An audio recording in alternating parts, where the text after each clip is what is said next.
कोल्हापूर बेळगाव सीमावाद पुन्हा पेटलाय। बेळगावमध्ये 1 नोव्हेंबर रोजी आयोजित काळा दिवस रॅलीच्या पार्श्वभूमीवर प्रशासनाने कडक कारवाई केली आहे। जिल्हाधिकारी मोहम्मद रोशन यांनी शांतता आणि सुव्यवस्था राखण्यासाठी विजय देवणे, संजय पवार आणि इतर नेत्यांना बेळगाव जिल्ह्यात प्रवेशबंदीचा आदेश जारी केला आहे। दरम्यान या निर्णयाबद्दल चर्चा करण्यासाठी खासदार धैर्यशील माने सकाळी बेळगावात दाखल झाले असता त्यांनाही बेळगाव पोलिसांनी तत्काळ अटक केली आहे। या घटनेनंतर कागल महामार्गावर छावणी सदृश्य वातावरण निर्माण झालंय। कोल्हापूर बेळगाव सीमावादाचा मुद्दा पुन्हा चिघळलाय।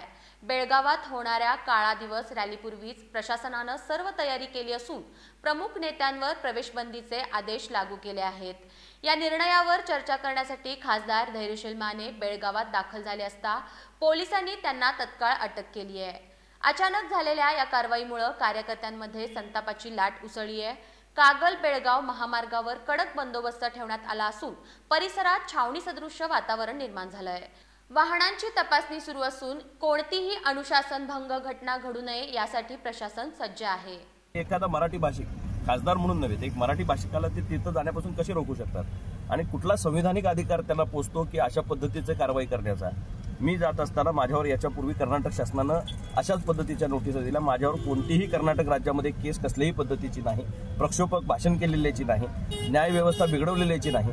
न्याय व्यवस्थेच्या नावाखाली खऱ्या अर्थानं मुस्कटदाबी करण्याचं काम खऱ्या अर्थानं कर्नाटक शासन करतंय आणि त्याचा प्रतिकार महाराष्ट्रातही होईल आणि कर्नाटकातले मराठी बांधवही करतील। मराठी बांधवांनी तिथं घाबरून जायचं कारण नाही। संपूर्ण राज्य तुमच्या पाठीशी त्या ठिकाणी उभं आहे आणि आम्ही सर्व लोकप्रतिनिधी मराठी माणसाच्या पाठीशी खंबीरपणे उभा। ही अटक करताना कलेक्टरने तिथं जी ऑर्डर काढली ही मुळातच संविधानाला धरून नाही आणि आज सुद्धा मी लोकसभेमध्ये याच्यावर हक्कभंग या ठिकाणी दाखल करणार आहे की कलेक्टरांनी गैरवापर या ठिकाणी त्यांच्या अधिकारांचा केला।